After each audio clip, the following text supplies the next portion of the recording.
TK Negeri 2 Sitompang kepada Ibu Rita Munfadia SPD. Bismillahirrahmanirrahim. Assalamualaikum warahmatullahi wabarakatuh. Alhamdulillah pada pagi hari ini kita dapat menghadiri acara kegiatan JGP calon untuk pemilih tanpa pertanyaan tetap terjelaskan kepada dunia kita tadi disarankan Bapak Sallallahu Alaihi Wasallam yang telah membawa umat pada zaman jahiliyah menuju ke zaman yang modern seperti ini. Alhamdulillah. Ibu-ibu sekalian, sudah banyak yang saya sampaikan. Harapan saya nanti dalam mengikuti kegiatan JGP, mudah-mudahan bisa sepenuhnya mengikuti dengan baik dan berjalan lancar. Terima kasih. Ini saja mungkin yang bisa saya sampaikan. Wassalamualaikum warahmatullahi wabarakatuh. Saya sampaikan kepada Ibu kepada TKN. Baiklah, yang selanjutnya yaitu melakukan sambutan yang mana akan disampaikan oleh Ibu Kandi Wari SPD. Ibu Pengajar Praktik. Assalamualaikum warahmatullahi wabarakatuh. Waalaikumsalam warahmatullahi wabarakatuh. Alhamdulillah kita bisa mempertemukan hari ini, bisa berkumpul dengan keadaan sehat. Itu suatu anugerah berkah yang patut kita syukuri. Dan yang terhormat Ibu Kepala TKN 2 Kota, yang terhormat Ibu Guru Salam. Assalamualaikum. Silakan Ibu. Yang telah sudi meluangkan waktu hadir. Juga calon guru penggerak Ibu Siti Hidayati. Dan insyaallah mudah-mudahan pertemuan hari ini bisa membawa sedikit ilmu ya, yang bisa dibagikan oleh Ibu Ayah. Nah, dari situ iya nanti CGP ini akan menyajikan, akan memimpin kegiatan. Tapi memang CGP-nya yang memimpin, dari saya itu di sini fungsinya hanya menghantarkan saja dan nanti memperkuat saja. Mungkin begitu saja untuk pengantar saya. Kurang lebihnya mohon maaf. Saya serahkan ke CGP untuk membuka acara. Kemudian saya tutup. Wassalamualaikum warahmatullahi wabarakatuh. Terima kasih Ibu. Assalamualaikum warahmatullahi wabarakatuh. Waalaikumsalam warahmatullahi wabarakatuh. Hari ini saya akan menyampaikan tentang diseminasi budaya positif, di mana diseminasi ini artinya sharing atau berbagi informasi. Apa yang sudah saya dapatkan di pendidikan calon guru penggerak itu saya menyampaikan kepada rekan-rekan guru, teman sejawat yang ada di sekolah maupun dari sekolah lain. Seperti itu. Jadi di sini kita saling berbagi gitu ya, bisa kita sharing bagaimana budaya positif itu di sekolah, budaya positif yang kita terapkan di sekolah seperti itu. Oke, next. Oke, ibu-ibu, apakah bapak ibu setuju bila di sini ada pernyataan? Apakah ibu-ibu setuju bila pemberian hukuman dapat mendisiplinkan siswa? Bagaimana? Tidak setuju. Siapa yang tidak setuju? Setuju. Setuju? Ada yang tidak setuju. Seperti apa dulu? dulu? Ya, berarti tergantung hukuman. Ya. Betul. Lalu yang kedua, apakah ibu-ibu setuju jika pemberian hadiah dapat meningkatkan prestasi siswa? Setuju. Setuju. Lalu yang ketiga, guru harus mampu memberikan solusi untuk siswa yang bermasalah. Ya. Setuju. Yang keempat, apakah ibu-ibu setuju bila guru berperan sebagai teman bagi siswa? Ya, setuju. Kalau ini kompak ya. Oke, selanjutnya. Lalu apa itu budaya positif? Ibu-ibu, menurut ibu-ibu budaya positif itu apa? Menjurus ke hal yang baik. Hal yang baik, menjurus ke hal yang baik. Lagi, budaya positif itu menurut ibu-ibu apa? Pandangan ibu menurut budaya positif itu seperti apa sih yang ada di sekolah? Jadi budaya positif itu perwujudan dari nilai-nilai atau keyakinan universal yang diterapkan di sekolah. Ibu-ibu tahu keyakinan universal itu seperti apa? Iya, keyakinan universal yang ada di sekolah. Contohnya, kebiasaan. Contohnya, buang sampah pada tempatnya. Merapikan sepatu. Ya, merapikan sepatu. Datang tepat pada waktunya. Nah, datang tepat pada waktunya. Nah, pada materi budaya positif ini, Bu, ini yang akan kita bahas. Jadi konsep-konsep inti untuk menciptakan budaya positif itu ada 6. Yang pertama nanti kita akan membahas disiplin positif dan nilai-nilai kebajikan universal. Lalu yang kedua itu ada motivasi perilaku manusia. Ketiga itu ada keyakinan kelas atau keyakinan sekolah. Keempat ada kebutuhan dasar manusia. Kelima posisi kontrol seorang guru. Keenam segitiga restitusi. Nah, kita akan membahas yang pertama dulu, disiplin positif dan nilai-nilai kebajikan universal.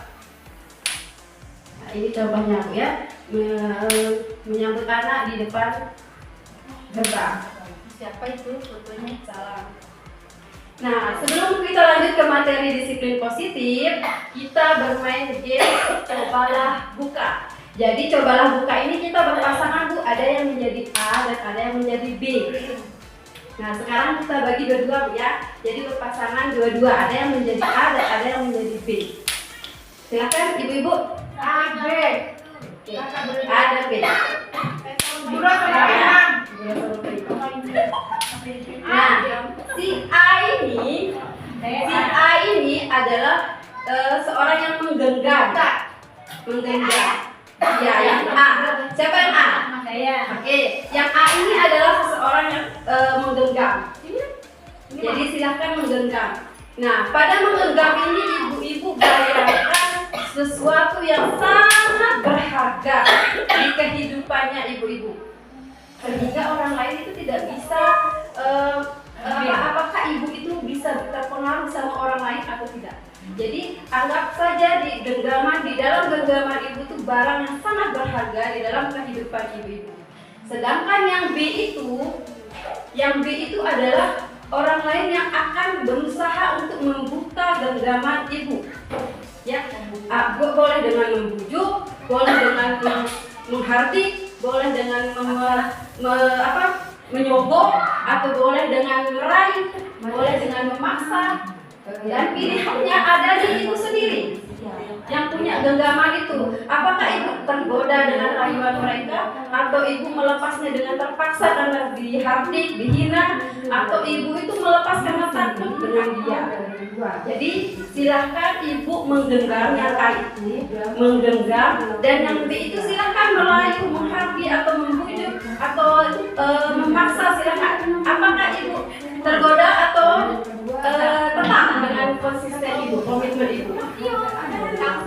Silakan dipraktekkan apa yang terjadi. Gimana caranya?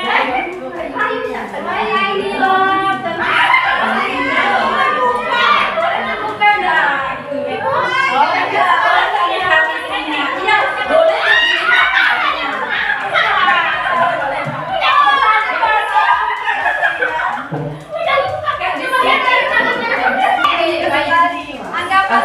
Baik, sudah ibu?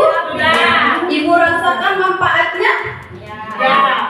Ibu komitmen nggak dengan apa yang ibu simpan dalam genggaman tangan itu? Komit. Ada yang terlepas? Ada.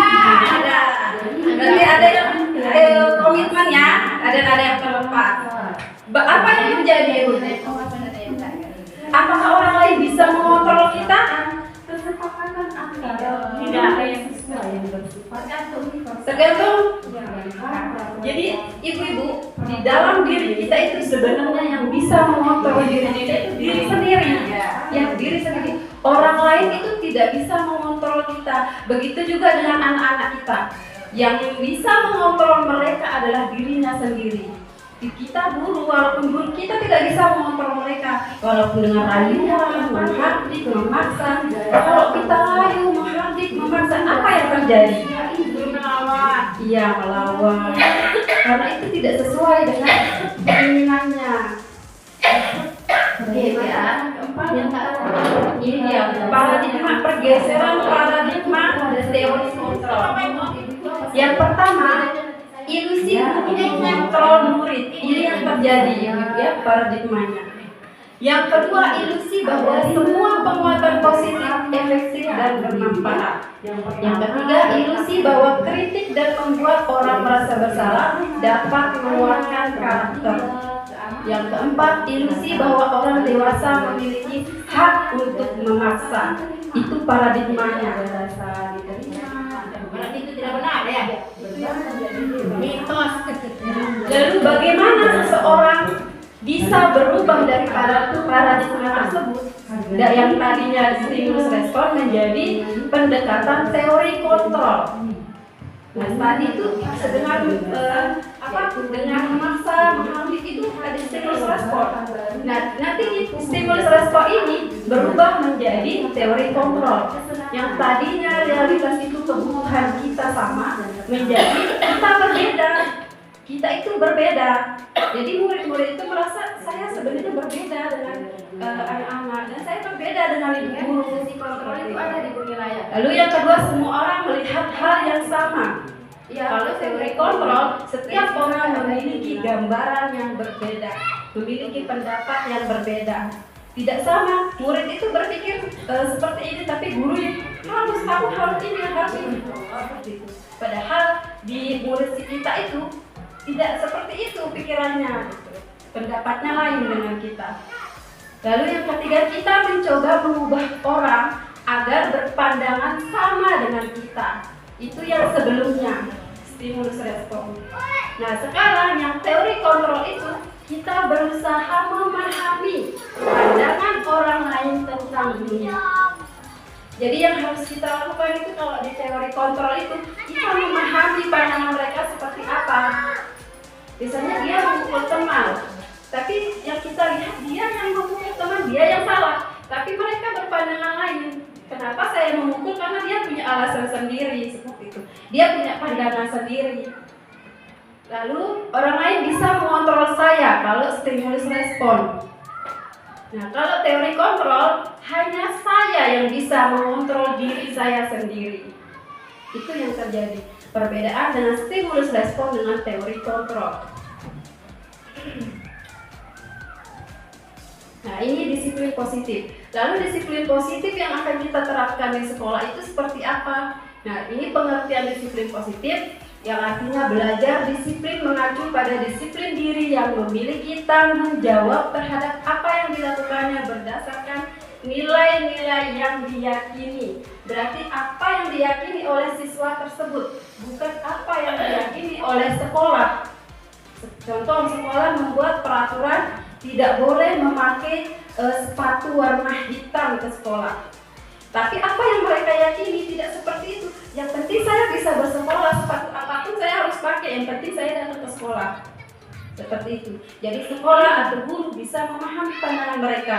Itu yang teori kontrol. Lalu disiplin positif merupakan salah satu cara penerapan disiplin yang bertujuan untuk menumbuhkan kesadaran serta memberdayakan peserta didik tanpa imbalan penghargaan, ancaman atau hukuman. Jadi yang tadi setuju atau tidak, siswa hukuman dapat menjadi apa? Siswa hukuman menjadikan bisa mendisiplinkan siswa. Jadi di teori kontrol itu tidak.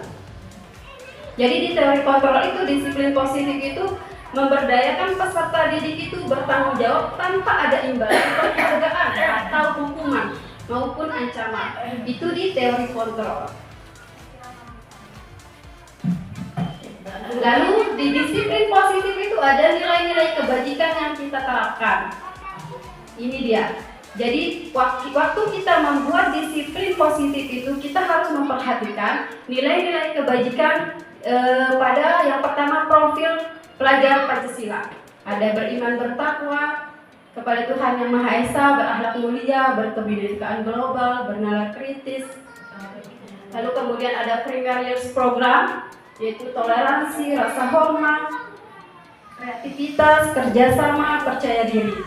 Kemudian ada keterampilan hidup, life skill, itu dapat dipercaya, pendengar yang aktif, tidak merendahkan orang lain, dan memberikan yang terbaik dari diri mereka sendiri.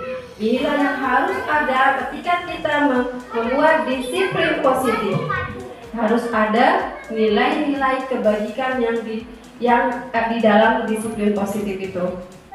Materi selanjutnya yaitu motivasi perilaku manusia. Kira-kira Ibu, motivasi kita berperilaku yang baik setiap hari itu apa?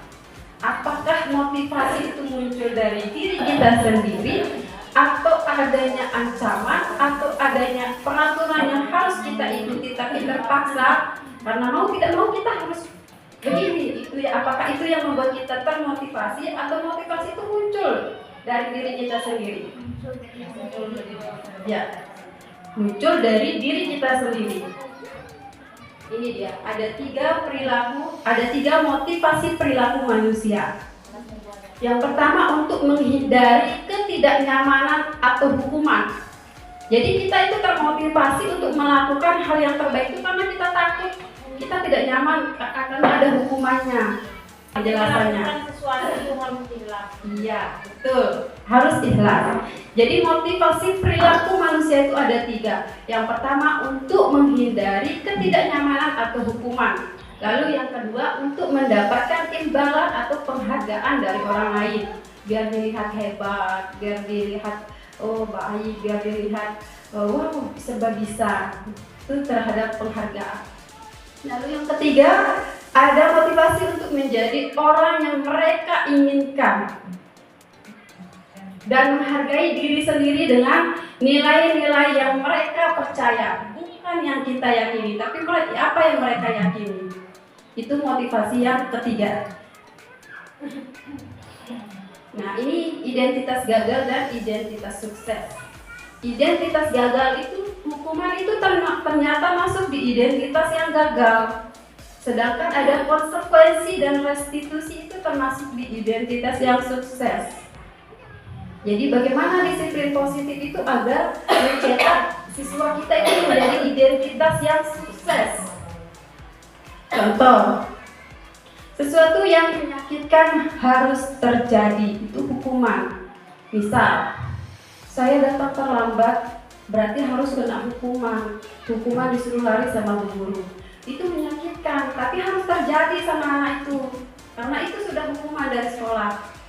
Nah, itu mencetak identitas yang gagal. Lalu seharusnya bagaimana konsekuensi? Sesuatu yang harus terjadi, konsekuensi yang harus terjadi ini ada aturan yang melibatkan siswa. Kita membuat kesepakatan dengan siswa, tapi yang mendominasi adalah guru dan sekolah. Mereka hanya menjalankan. Misal, kita perjanjiannya begini ya, kalau terlambat sekolah harus berdiri di depan gerbang. Jadi mereka itu sudah tahu kalau saya terlambat pasti dihukum, berdiri di depan gerbang. Itu mereka sudah tahu aturannya, konsekuensinya. Kalau hukuman itu tanpa mereka tahu ada aturan di sekolah itu, anak-anak itu tidak dilibatkan dan mereka tidak tahu kalau harus dihukum. Kalau konsekuensi itu mereka tahu ada aturan itu. Jadi kalau dia terlambat sudah tahu. Oh ya, kalau nanti saya terlambat pasti disuruh berdiri. Itu. Lalu restitusi atau apa? Restitusi itu merupakan pilihan. Jadi anak-anak itu diberikan pilihan karena mereka sudah dilibatkan dalam membuat keyakinan sekolah atau aturan di sekolah itu. Nah, kalau terlambat nanti konsekuensinya seperti apa ya? Maksudnya nanti hukumannya seperti apa ya? Nanti kalau terlambat dikasih sanksi apa ya? Kita menanyakan kepada mereka mengungkapkan, Bu Guru nanti kalau saya terlambat, saya nanti janji tidak mengulangi lagi. Kalau saya terlambat tidak apa-apa Bu Guru, saya dihukum aja, saya berdiri di sini, besok saya tidak mengulangi lagi. Seperti itu. Jadi mereka ada pilihan. Nah ini dia pengertian hukuman, konsekuensi, dan restitusi. Jadi hukuman itu tidak terencana, tapi tiba-tiba dihukum saja. Karena anak-anak itu tidak tahu. Nah lalu yang kedua, murid tidak tahu apa yang akan terjadi. Bersifat satu arah dan berupa hukuman fisik maupun psikis. Lalu konsekuensi, dia terencana karena sudah disepakati dan melibatkan siswa, tapi dibuat siswa itu tidak nyaman. Jadi dia melakukan itu karena ada hukumannya, dia tahu akan dihukum. Kalau restitusi, proses menciptakan kondisi bagi murid untuk memperbaiki kesalahan. Jadi kita guru itu di sekolah membantu siswa itu, kenapa terlambat nak? Apa yang terjadi? Kita membantu mencarikan solusi. Biar tidak terlambat, besok berarti harus begini ya nak. Seperti itu. Kita membantu mereka untuk menyelesaikan masalah ini.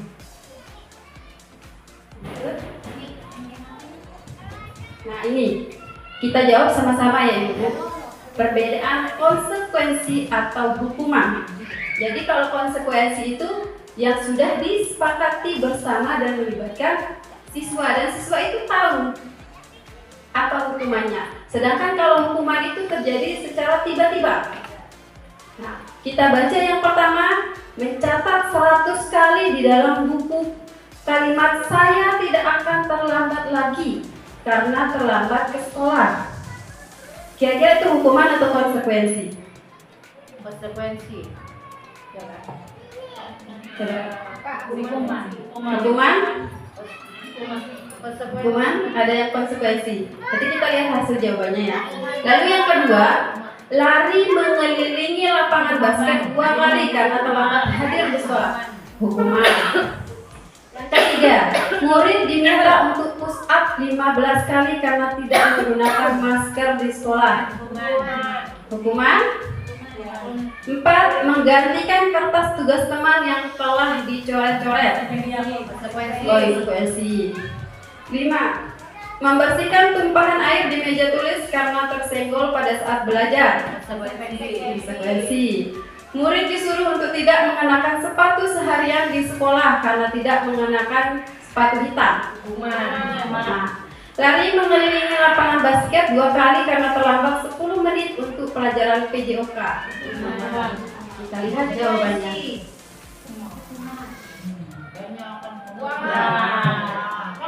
Sesuai? Ya. Apa perbedaannya Bu? Dari sini apakah sudah bisa membedakan hukuman dengan konsekuensi? Hukuman biasanya hukuman berupa fisik atau psikis tadi. Kalau yang lari mengelilingi berarti fisik kan, hukuman secara fisik. Terus kalau konsekuensi itu Berjanji tidak ya, akan mengulangi. sudah ada kesepakatan mungkin di awal, jadi dia sudah tahu apa yang akan dia lakukan. Oke, baik. Itu hukuman dan konsekuensi. Jadi hukuman itu terjadi tiba-tiba saja tanpa ada kesepakatan. Kalau konsekuensi itu dia tahu akan dihukum dan dia harus bertanggung jawab. Seperti dia coret-coret buku teman, berarti kan dia harus menggantikan kertas tugasnya. Next, dihukum oleh penghargaan. Kenapa Ibu? Dihukum oleh penghargaan. Apa yang terpikirkan? Ya. Apa yang terlintas di pikiran Ibu? Kenapa dihukum oleh penghargaan? Untuk memotivasi ya. Nah, muncul lagi ke motivasi perilaku manusia itu. Jadi kenapa Ibu ternyata di dalam sekolah itu guru itu tidak boleh memberikan penghargaan. Itu tuh ternyata menghukum ternyata itu dianggap menghukum murid kita sendiri. Karena itu tidak jangka panjang. Mereka melakukan mereka melakukan aturan itu tidak dengan motivasi mereka sendiri. Karena dia hanya mengharapkan penghargaan saja. Jadi motivasi mereka itu hanya jangka pendek, tidak jangka panjang. Selesai dari sekolah ini, ya mereka tidak melakukan itu, karena mereka itu tidak jangka panjang. Jadi penghargaan itu ternyata dinyatakan itu sebagai hukuman untuk mereka. Jadi Penghargaan tidak efektif karena merusak hubungan. Penghargaan mengurangi kualitas diri mereka. Jadi penghargaan itu mematikan kreativitas mereka. Jadi mereka itu berkreasi, melakukan apa yang kita minta itu ternyata iya, karena hanya memikirkan penghargaan, hanya memikirkan hadiah gitu. Jadi hanya jangka pendek. Selanjutnya kita akan membahas tentang keyakinan kelas. Keyakinan kelas sama nggak dengan peraturan kelas, Ibu? Ya. Beda? Sama? Sama? Bedanya apa? Dan samanya apa? Kira-kira? Ya. Sama dengan konsekuensi dan hukuman tadi, beda tipis. Kira-kira? Aturan kan anak-anak itu disiplin, harus masuk tepat waktu dalam kelas kan, ya ikuti aturan sekolah. Terus kalau keyakinan itu keyakinan dari mereka sendiri gitu, apa yang mereka inginkan, ya kesadaran dari anak itu sendiri gitu.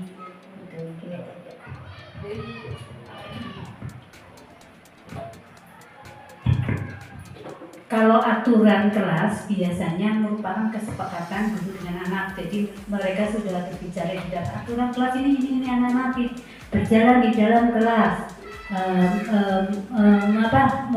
mengembalikan mainan pada tempatnya setelah bermain. Kalau keyakinan kelas itu apa yang diyakini oleh murid itu sendiri. Jadi biasanya akan berbeda-beda. Mungkin seperti itu. Oke, baik. Terima kasih. Oke, kita simak selanjutnya. Keyakinan kelas. Mengapa keyakinan kelas? Tidak peraturan kelas.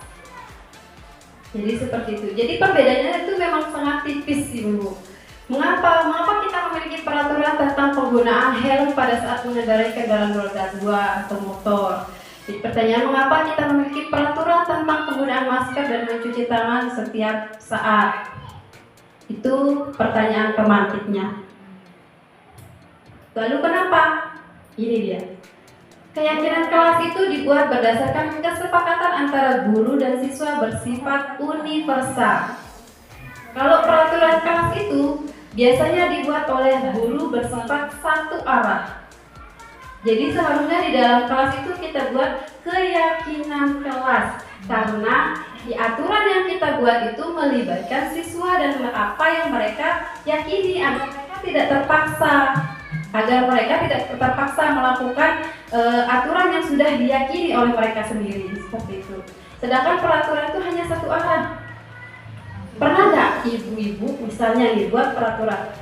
Nah, kalau di dalam kelas kira-kira ya nanti selesai bermain kita ngapain ya?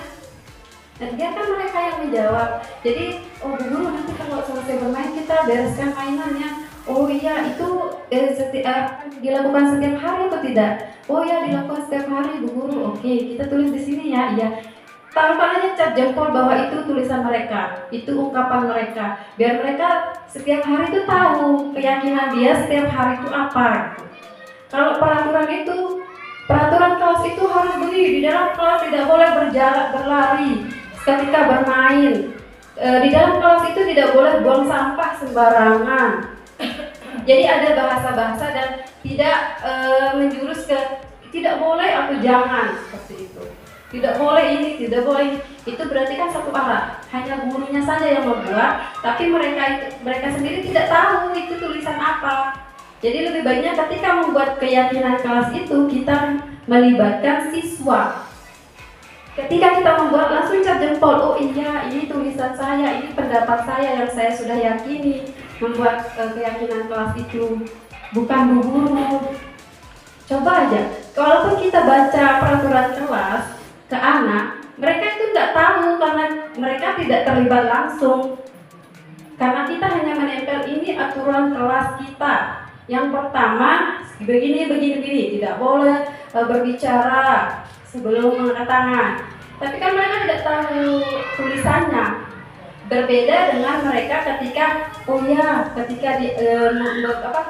dibantu untuk mengungkapkan. Kemudian mereka kasih cap jempol sendiri. Oh iya, Ini keyakinan yang harus saya yakini, yang sudah saya buat sendiri sama Bu Guru, seperti itu. Jadi perbedaan keyakinan kelas dan peraturan kelas.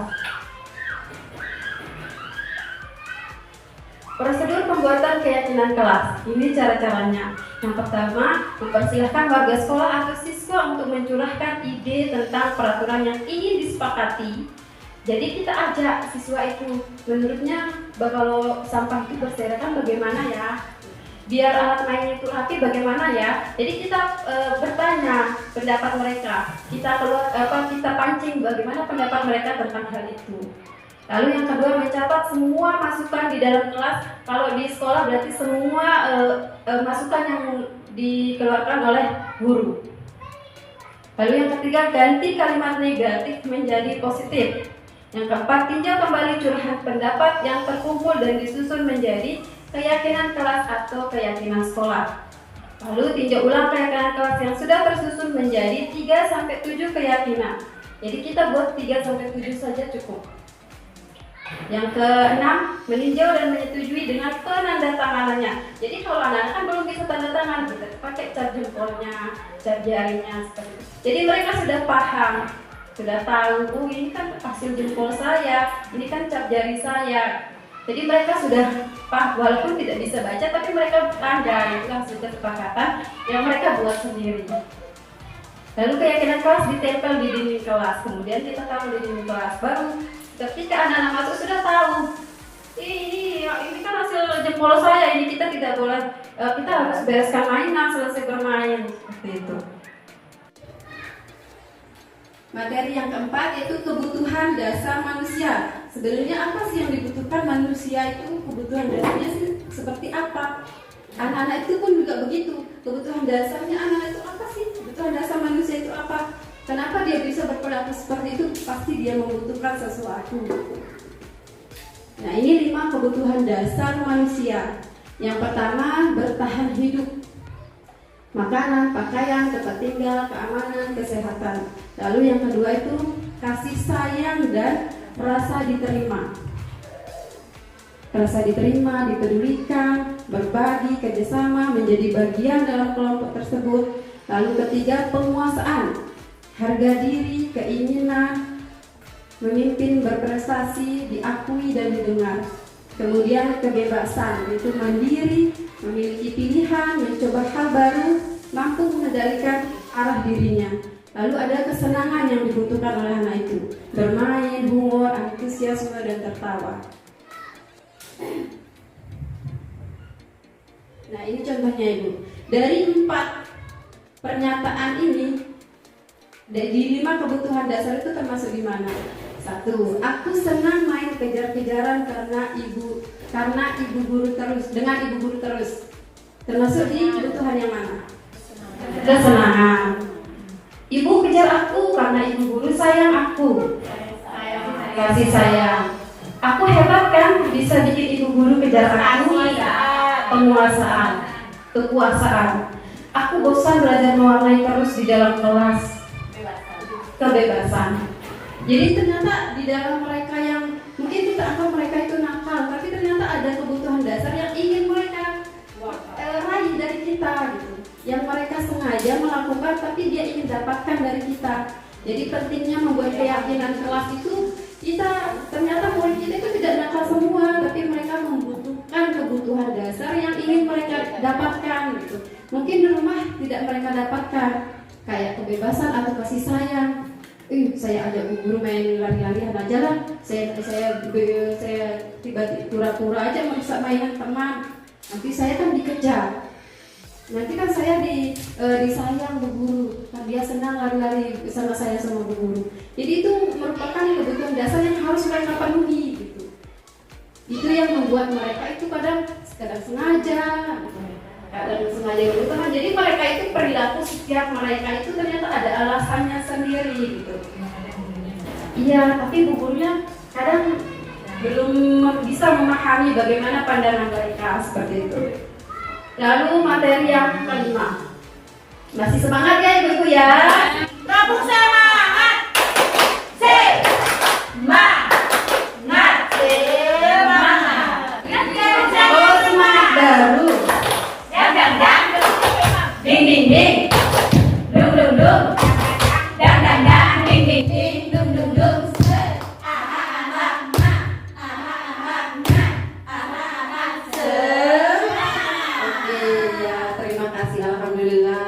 ternyata materinya ini sangat bagus atau sangat membosankan sih, Bu? Baru. Alhamdulillah. Kita lanjut ke materi yang kelima, yaitu posisi kontrol guru. Nah, di dalam membuat keyakinan kelas yang sudah sangat ingin kita terapkan di sekolah itu, sekarang bagaimana posisi kita sebagai guru? Bagaimana kita memposisikan diri kita sebagai seorang guru? Ini ada 5 posisi kontrol guru. Yang pertama sebagai penghukum, yang kedua pembuat merasa bersalah, yang ketiga sebagai teman, yang keempat sebagai pemantau, yang kelima sebagai manajer. Kira-kira Ibu, yang kelima ini kira-kira saya dikasih mana ya? Sebagai teman, pemain. Ya? Kira-kira di saat ini sebelum kita menerapkan keyakinan kelas yang baru, kira-kira sekarang ini kita memposisikan diri kita di posisi yang mana? Penghukum? Manajer? Pemantau? Atau semuanya? Semuanya. Kalau di rumah berbeda nggak dengan di sekolah? Berbeda. Saya juga di rumah sama. Saya juga manajer di rumah. Manajer di rumah ada. Oke.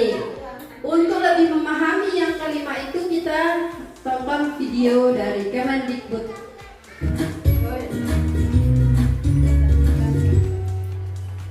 Salam bahagia Ibu dan Bapak Guru hebat.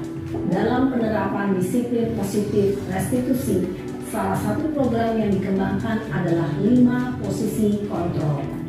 5 posisi kontrol dalam restitusi adalah proses perjalanan seorang pendidik agar dapat mengenali dirinya.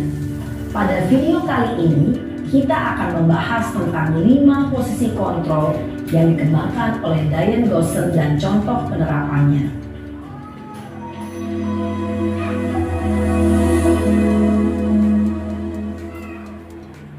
5 posisi kontrol itu adalah 1. Posisi penghukum, 2. Posisi pembuat merasa bersalah, 3. Posisi teman, 4. Posisi pemantau atau monitor, dan 5. Posisi manajer. Untuk lebih memahami kelima posisi tersebut, mari kita saksikan kasus Naren yang terlambat hadir 20 menit di sekolah dan melihat bagaimana kelima posisi kontrol dalam menghadapi masalah tersebut.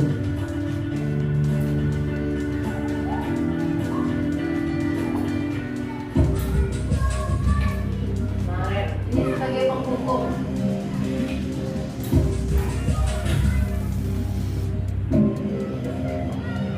Naren, sini kamu. Selamat pagi, Bu. Selalu terlambat.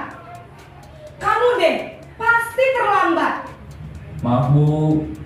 Saya Apa? Apa coba? Alasan kamu apa lagi? Kapan sih kamu tidak terlambat? Malas sekali ya kamu jadi anak. saya Dasar pemalas. Gak kapok-kapok sih kamu. Sudah berapa kali terlambat? Sana, kamu keliling lapangan basket 2 kali. Kenapa saya harus keliling lapangan basket, Bu? Kenapa? Kamu melawan ibu? Berani-beraninya jawab. Sudah terlambat, masih berani jawab pula. Sekarang, keliling lapangan basket 5 kali sekalian. Biar kapok. Cepat. Pergi sana ke lapangan basket. Posisi penghukum biasanya berbicara dengan nada tinggi, menghardik, menunjuk-nunjuk, menyakiti, dan menyindir. Hukuman bisa berupa fisik maupun psikis. Ibu dan Bapak Guru hebat, dampak yang terjadi pada murid ketika guru berada pada posisi penghukum adalah murid cenderung akan memberontak, bahkan menyimpan dendam.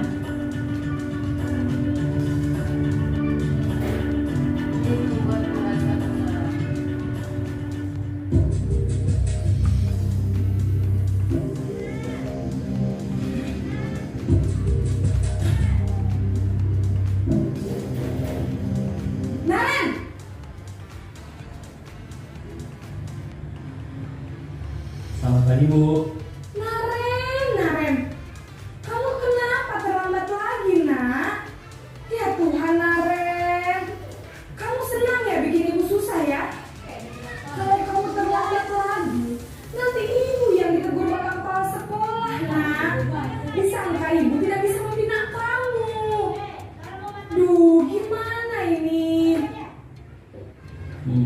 Maaf Bu. Lu Gusti Naren. Kamu suka ya kalau ibu tegur bapak kepala sekolah? Terus, sekarang ibu harus tulis apa ini di buku absen? Ini kamu sudah sering terlambat loh. Ibu harus apa coba? Maaf Bu. Maaf sekali. Ya sudah, lain kali jangan bikin ibu susah lagi ya nak ya. Ibu tidak akan kuat lagi kalau kamu begini terus. Bisa jantungan kalau ibu tegur bapak kepala sekolah. Sana cepat kelas. Maaf ya Bu. Maaf sekali. Posisi pembuat rasa bersalah berbicara dengan nada tenang, cenderung lembut. Namun kata-kata yang diutarakan membuat murid merasa menjadi orang yang gagal, memandang buruk dirinya sendiri, merasa tidak berharga, dan tidak sanggup membahagiakan orang lain. Ketika guru mengambil posisi pembuat rasa bersalah, murid akan menganggap dirinya yang bersalah dan ia akan menyimpan emosi negatif tersebut di dalam dirinya.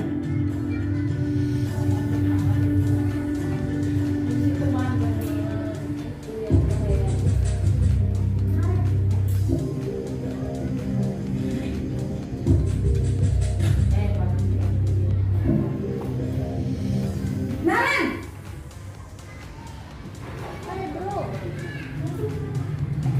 Selamat pagi Bu.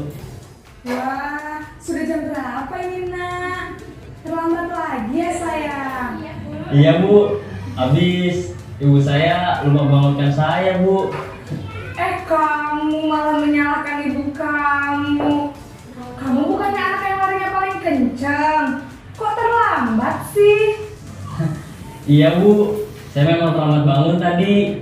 Jadi biarpun saya lari kencang, tetap gak kekejar Bu. Ya sudah sana. Nanti lain kali larinya lebih kencang lagi ya. Biar gak terlambat lagi. Bikin seneng ibu. Demi ibu. Bisa kan? Bisa lah Bu. Ya sudah sana masuk kelas. Ibu beresin urusan absen kamu. Kamu ini ada-ada saja. Dalam posisi teman, guru berbicara dengan nada suara ramah, akrab, cenderung bersenda gurau untuk menjaga suasana tetap santai. Murid akan merasa senang, aman, dan akrab dengan guru. Identitas yang tercipta adalah identitas sukses atau berhasil. Namun, perlu diingat, karena ini masih dorongan eksternal, maka ada faktor ketergantungan dari murid kepada orang tertentu. Di sini guru absennya, sehingga di lain waktu murid bisa berperilaku baik, namun hanya kepada orang-orang tertentu saja.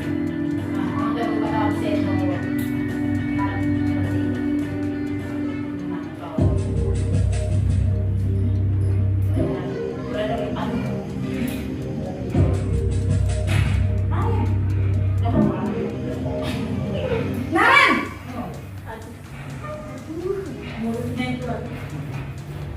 Selamat pagi Bu. Naren, apa peraturan sekolah kita tentang jam berapa kita harus masuk sekolah, nak? Kita harus di sekolah jam 7 Bu. Iya betul, sekarang sudah jam 7.20. Naren sudah tahu konsekuensinya jika terlambat hadir. Paham Bu. Saya harus tinggal kelas pas jam istirahat selama 20 menit. Iya benar, konsekuensinya demikian. Jadi nanti jam 9.30 pas istirahat, kamu harus tinggal di kelas, kerjakan tugas tambahan untuk ketertinggalan kamu, ya? Baik Bu. Posisi pemantau mengandalkan penghitungan atau data untuk mengontrol murid. Guru mengarahkan murid berdasarkan peraturan dan konsekuensi. Seorang pemantau menunjukkan bahasa tubuh dan ekspresi wajah yang datar dan cenderung formal.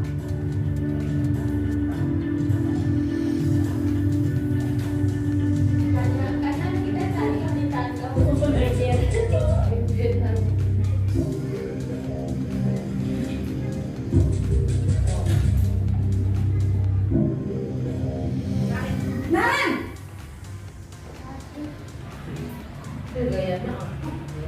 Selamat pagi Bu. Selamat pagi Naren. Maaf Bu, saya terlambat. Iya, sekolah masuknya jam 7, sekarang sudah jam 7.20. Jadi sekarang bagaimana ini Naren? Maaf Bu, saya lupa setel alarm saya semalam. Baiklah, menurut kamu, keyakinan sekolah yang mana yang perlu kamu tingkatkan? Menghargai diri sendiri dan orang lain mungkin ya Bu. Setuju. Jadi, apakah Naren meyakini prinsip saling menghormati tersebut? Iya Bu, saya meyakininya. Apakah Naren bersedia memperbaiki masalah keterlambatan ini? Bersedia Bu. Bagaimana kamu akan perbaiki masalah keterlambatan ini? Saya akan coba untuk tidak lupa menyetel alarm saya Bu. Baik, kalau Naren lupa menyetel alarm di rumah, ada orang yang kira-kira bisa bantu mengingatkan tidak? Ada Bu, kakak saya, Kak Ema. Ada lagi selain Kak Ema? Selain Kak Ema, ada ibu saya. Baik, jadi yang mengingatkan Naren adalah Kak Ema dan ibu kamu ya? Kira-kira akan mulai set alarm kapan nih Naren? Setelah pulang sekolah, akan segera saya lakukan. Baik, jadi Naren akan setel alarm untuk bangun besok pagi dan akan diingatkan oleh kakak dan ibunda Naren ya. Ada lagi yang mungkin perlu dilakukan Naren agar tidak terlambat bangun lagi? Tidak ada Bu. Baik Naren, terima kasih untuk kerjasama kamu. Sekarang kamu perlu kembali ke kelas untuk belajar. Baik Bu, terima kasih. Posisi manajer adalah posisi kontrol yang disarankan untuk membimbing murid memiliki sikap disiplin yang positif, yaitu murid yang mandiri, bertanggung jawab, dan dapat memecahkan masalah.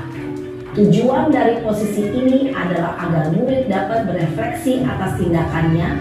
Guru akan dengan tulus memberikan pertanyaan-pertanyaan bermakna, sehingga membuat murid dapat belajar dari kesalahannya dan mencari sebuah solusi untuk menyelesaikannya. Ibu dan Bapak guru hebat, setelah mengamati adegan kelima posisi kontrol tadi, kira-kira posisi mana yang paling ideal? Posisi mana yang dapat menunjang motivasi intrinsik murid?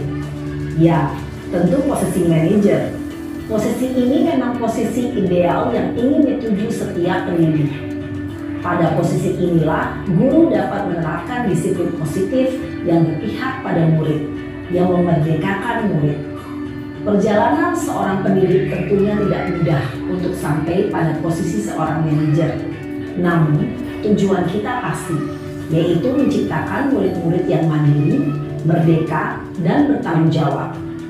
Semoga penggambaran 5 posisi kontrol yang telah diperlihatkan ini dapat menjadi ajang refleksi bagi kita semua, agar dapat terus mengasah dan menerapkan disiplin positif yang memerdekakan murid. Mari terus berlatih dan bersemangat. Selamat menerapkan. Salam dan bahagia Ibu dan Bapak guru hebat. Jadi kelima posisi kontrol itu yang paling ideal apa ya Ibu? Manajer. Sudah paham kan contoh-contohnya ya Ibu ya? Jadi saya lanjut ke materi selanjutnya, segitiga restitusi. Jadi segitiga restitusi ini sebuah langkah atau cara bagaimana membantu siswa itu untuk menyelesaikan masalahnya dengan memposisikan diri sebagai manajer. Pada segitiga restitusi ini ada 3 yang harus diperhatikan, yaitu pertama menstabilkan identitas, yang kedua validasi tindakan yang salah, yang ketiga menanyakan keyakinan. Jadi segitiga restitusi ini memposisikan guru itu sebagai manajer. Langkah-langkahnya itu ada 3. Yang pertama menstabilkan identitas. Menstabilkan identitas ini membuat anak yang merasa gagal karena berbuat salah menjadi positif terhadap dirinya. Seperti contoh tadi, mereka menstabilkan identitas bahwa kesalahan itu hal yang wajar. Seperti itu. Berbuat salah itu wajar, tidak ada manusia yang sempurna. Ibu juga pernah melakukan kesalahan seperti itu. Jadi mereka itu tidak merasa negatif tentang dirinya. Oh iya, kita termasuk menstabilkan identitas. Jadi ketika anak itu merasa dirinya melakukan kesalahan, kita harus stabilkan dulu. Kita stabilkan dulu, kita buat tenang anak tersebut, baru kita menanyakan untuk validasi tindakan itu, apakah tindakan yang dilakukan itu salah atau benar. Ini validasi tindakan yang salah. Kamu pasti punya alasan kan mengapa melakukan tindakan itu. Jadi kita menanyakan alasan mengapa mereka memukul teman, mereka bisa mengganggu teman, apa alasannya seperti itu. Itu termasuk di validasi tindakan yang salah. Seperti contoh tadi, mengapa kamu terlambat? Pasti ada alasannya, bukan? Seperti itu. Lalu yang ketiga, menanyakan keyakinan. Nah, menanyakan keyakinan ini membantu anak untuk mencarikan solusi untuk memperbaiki kesalahan yang sudah dilakukan. Seperti apa gambaran sebuah kelas yang ideal menurut kamu? Kamu ingin menjadi orang yang seperti apa? Seperti itu. Itu langkah untuk memposisikan diri sebagai manajer menggunakan penerapan segitiga restitusi. Kita lanjut lagi untuk menonton videonya. Salam dan bahagia Ibu dan Bapak guru hebat. Pada video kali ini kita akan membahas tentang salah satu program disiplin positif yang diterapkan di lingkungan sekolah yang dikenal dengan nama restitusi.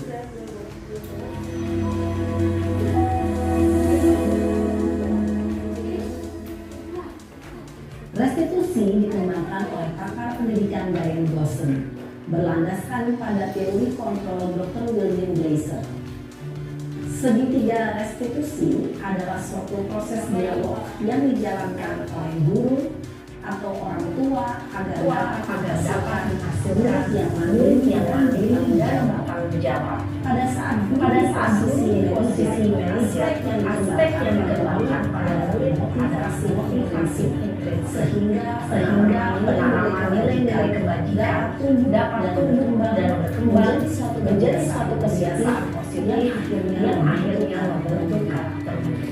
Proses dialog ini terdiri dari 3 langkah yang digambarkan pada segitiga restitusi.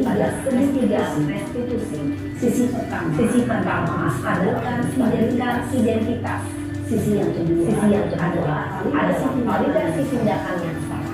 Dan sisi yang ketiga adalah keyakinan. Ibu dan bapak berikut ini akan menunjukkan bagaimana seorang guru berproses menggunakan penerapan segitiga restitusi.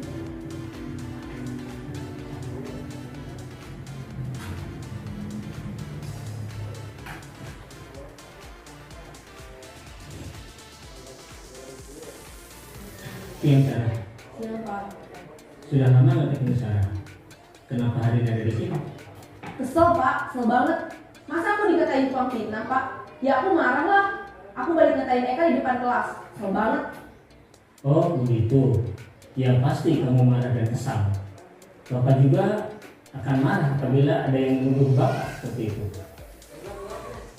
Kemudian pada saat itu kamu mau melakukan apa? Ya saya langsung ngatain Eka lah Pak. Kesel banget. Saya bentak-bentak dia depan teman-teman lain. Oh begitu. Pasti kamu melakukan seperti itu karena suatu alasan tertentu kan? Iyalah, masa saya diam saja Pak? Ya saya bela diri lah. Masa saya dituduh tukang fitnah? Ya wajar lah. Mempertahankan harga diri itu sesuatu yang penting buat kamu. Untung kamu tidak bertindak lebih gegabah lagi. Hanya membentak-bentak. Iya Pak. Untung saya masih bersabar dan hanya membentak saja.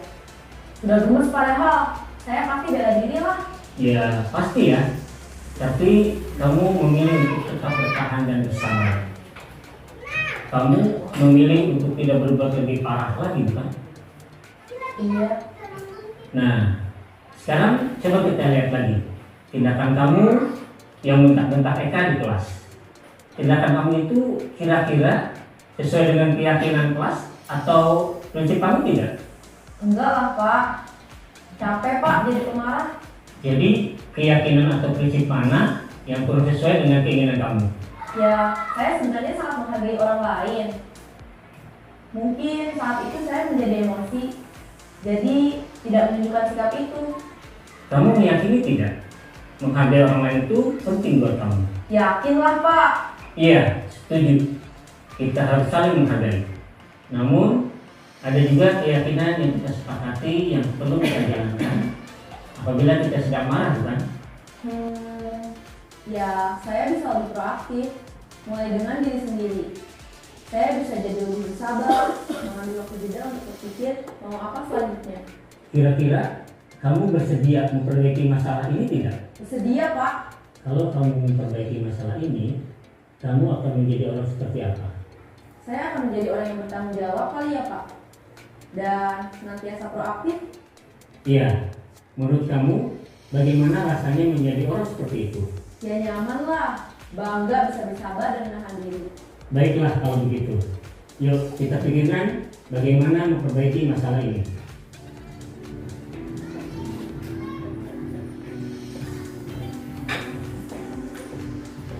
Ibu dan Bapak guru hebat.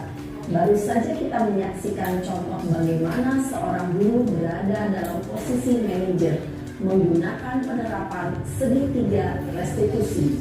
Mari kita bahas satu persatu.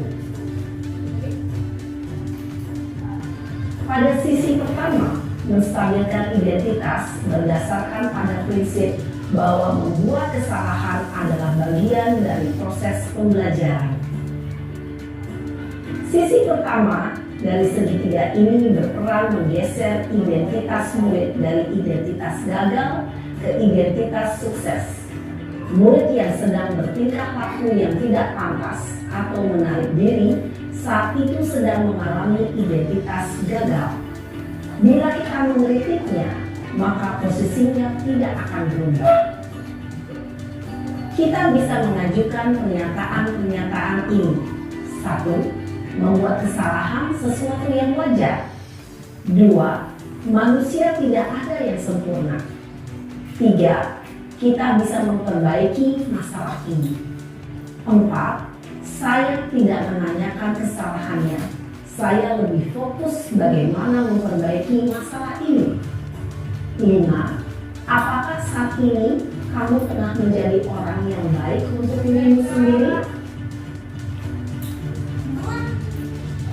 Pada sisi kedua, validasi tindakan yang salah berlandaskan pada prinsip bahwa setiap perilaku berupaya memenuhi suatu kebutuhan tertentu.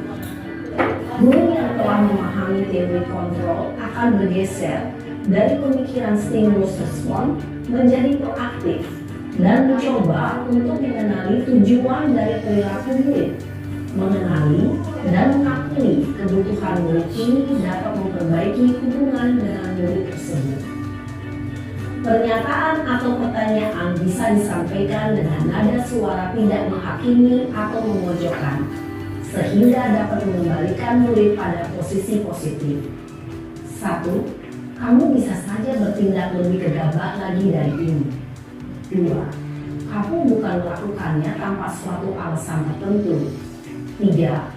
Kamu melakukannya karena mempertahankan sesuatu yang penting bagimu. 4.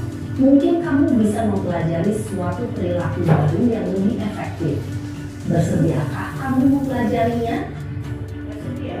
Selanjutnya, kita akan simak sisi terakhir, yaitu menanyakan keyakinan. Teori kontrol menyatakan bahwa pada dasarnya kita termotivasi secara intrinsik.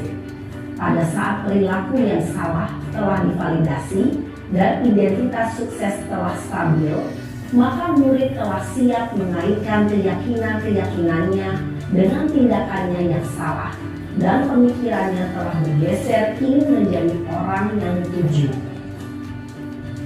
Pertanyaan-pertanyaan ini dapat mengaitkan keyakinan-keyakinan yang dianut murid. 1. Sebagai keluarga atau kelas, apa yang kita yakini? 2. Nilai-nilai apa yang telah kita sepakati? 3. Seperti apa gambaran sebuah kelas yang ideal bagi kami? 4. Kamu ingin menjadi orang seperti apa? Perilaku yang salah perlu dikaitkan dengan nilai-nilai atau keyakinan-keyakinan yang telah disepakati atau dituju. 2. kesediaan orang yang melakukan kesalahan untuk memperbaiki masalah. 3. Pemecahan masalah sebisa mungkin relevan atau memiliki hubungan dengan masalah yang ada. 4. Usaha. Perlu adanya suatu usaha perbaikan dari pihak yang berbuat kesalahan. 5. Waktu. Perlu didedikasikan waktu dari pihak yang berbuat kesalahan. Tanyakan kapan akan mulai diberlakukan usaha untuk memperbaiki masalah. Dengan memahami struktur penerapan segitiga restitusi, diharapkan guru dapat menerapkan posisinya sebagai manajer dengan mengajukan pertanyaan-pertanyaan bermakna yang dapat membuat murid menjadi lebih percaya diri, bertanggung jawab, dan mandiri. Nah, Ibu Bapak Guru perlu tidaknya mengikuti ketiga tahapan dalam segitiga restitusi bergantung pada ringan beratnya suatu permasalahan. Misalnya, bila permasalahan tersebut ringan, maka tidak perlu dijalankan secara berurutan. Bahkan bisa semudah menanyakan apa keyakinan yang kita sepakati. Dengan menjalankan segitiga restitusi, dengan mengajukan pertanyaan-pertanyaan bermakna, diharapkan murid menjadi lebih kuat secara pribadi, dapat membuka wawasan murid agar dapat menyelesaikan permasalahannya sendiri, semakin percaya diri, mandiri, dan merdeka. Salam dan bahagia, Ibu Bapak Guru hebat. Ya baik, Ibu-Ibu, bagaimana? Sudah ada bayangan untuk melakukan penerapan segitiga restitusi? Jadi ada berapa tahapan Ibu-Ibu? 3. Yang pertama, menstabilkan identitas. Yang kedua, validasi tindakan yang salah. Yang ketiga, menanyakan keyakinan. Jadi yang ketiga itu tahapan untuk membantu murid kita ketika melakukan kesalahan. Tapi apakah boleh tidak berurutan atau boleh salah satu atau salah dua kita lakukan? Boleh, tergantung masalah yang dihadapi. Masalah murid yang dihadapi waktu keyakinan kelas yang dilanggar. Yang terakhir adalah penutup. Ini menurut Standar Nasional Pendidikan. Jadi dalam penerapan program disiplin positif, hendaknya guru memiliki standar kepribadian, profesional dan sosial yang baik, di mana guru mampu merefleksikan dirinya dalam posisi kontrol saat ini. Jadi posisi kontrol saat ini apa, Bu? Memposisikan guru sebagai manajer. Bagaimana perjalanan dirinya sebagai among atau manajer yang menuntun murid-murid menjadi insan yang mandiri, merdeka, dan bertanggung jawab. Siap Ibu-Ibu? Ya. Siap. Oke. Demikian Ibu-Ibu materi yang saya sampaikan, apa yang saya dapatkan dalam pendidikan calon guru penggerak. Semoga bermanfaat untuk kita dan bisa kita terapkan di sekolah kita masing-masing. Terima kasih atas waktu dan kesempatannya. Semoga kita kembali dalam keadaan sehat dan selamat.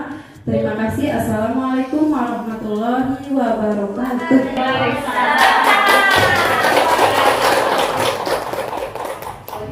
Assalamualaikum warahmatullahi wabarakatuh. Terima kasih waktu yang diberikan kepada saya, dan alhamdulillah saya bisa berada di sini untuk mengikuti paparan yang disampaikan oleh Bu Ayat dalam tip guru penggerak angkatan ke-10. Paparan yang tadi sudah disampaikan Bu Ayat sangat baik, sangat bagus, dan alhamdulillah banyak sekali ilmu-ilmu baru yang saya dapatkan di sini sehingga bisa diterapkan di sekolah saya. Harapan kedepannya saya semoga bisa diajak kembali untuk pembahasannya sehingga ilmu saya akan bertambah dan akan kami terapkan di sekolah TKN Tetes Tonggang. Bismillahirrahmanirrahim. Assalamualaikum warahmatullahi wabarakatuh. Alhamdulillah kami semua Ibu Guru dan Bapak Guru sudah mengikuti kegiatan acara yang disampaikan oleh Ibu Ayat. Alhamdulillah berjalan dengan lancar. Harapannya ke depan semoga semua apa yang disampaikan bisa menjadi acuan untuk kemajuan sekolah kita ke depannya. Alhamdulillah. Dan khususnya untuk Ibu Ayat, semoga sukses dan semakin berkembang, semakin berjaya, dan nantinya bisa menjadi pemimpin yang hebat. Alhamdulillah, amin. Itu aja. Assalamualaikum warahmatullahi wabarakatuh. Assalamualaikum warahmatullahi wabarakatuh. Terima kasih atas waktunya yang telah diberikan kepada saya. Yang dimana di sini apa paparan yang telah disampaikan oleh CGP diseminasi budaya positifnya itu luar biasa. Yang dimana kami awalnya itu menggunakan aturan kelas namanya. Ternyata ada yang lebih bagus lagi, yaitu keyakinan kelas. Yang insya Allah mungkin itu adalah modal kami dikala sudah masuk murid-murid baru nanti bisa kita terapkan ya ibu kepala sekolah.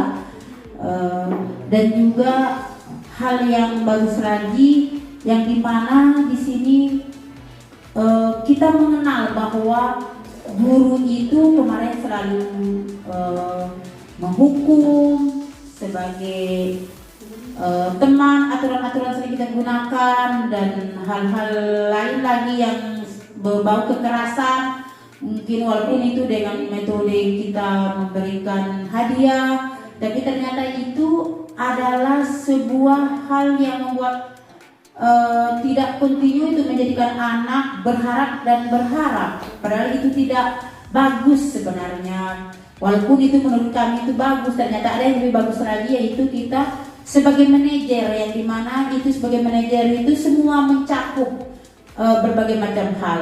Nah di sini kami tetap berharap karena ilmunya sangat bagus dari guru penggerak ini, kami tetap diberikan motivasi dari Ibu Ayat supaya kami semakin lebih baik ke depannya, semakin lebih bagus dalam menerapkan pembelajarannya, dalam diri kami sendiri, dalam segala-galanya. Begitu pula dengan administrasi. Mungkin itu saja yang dapat saya sampaikan. Sukses selalu buat Bu Ayat. Semoga semua ini dengan kelulusannya Bu Ayat nanti yang terbaik, kami mendapatkan pelajaran yang lebih banyak lagi tentang pembelajaran yang baru tentang kurikulum Merdeka. Demikian, wassalamualaikum warahmatullahi wabarakatuh. Waalaikumsalam.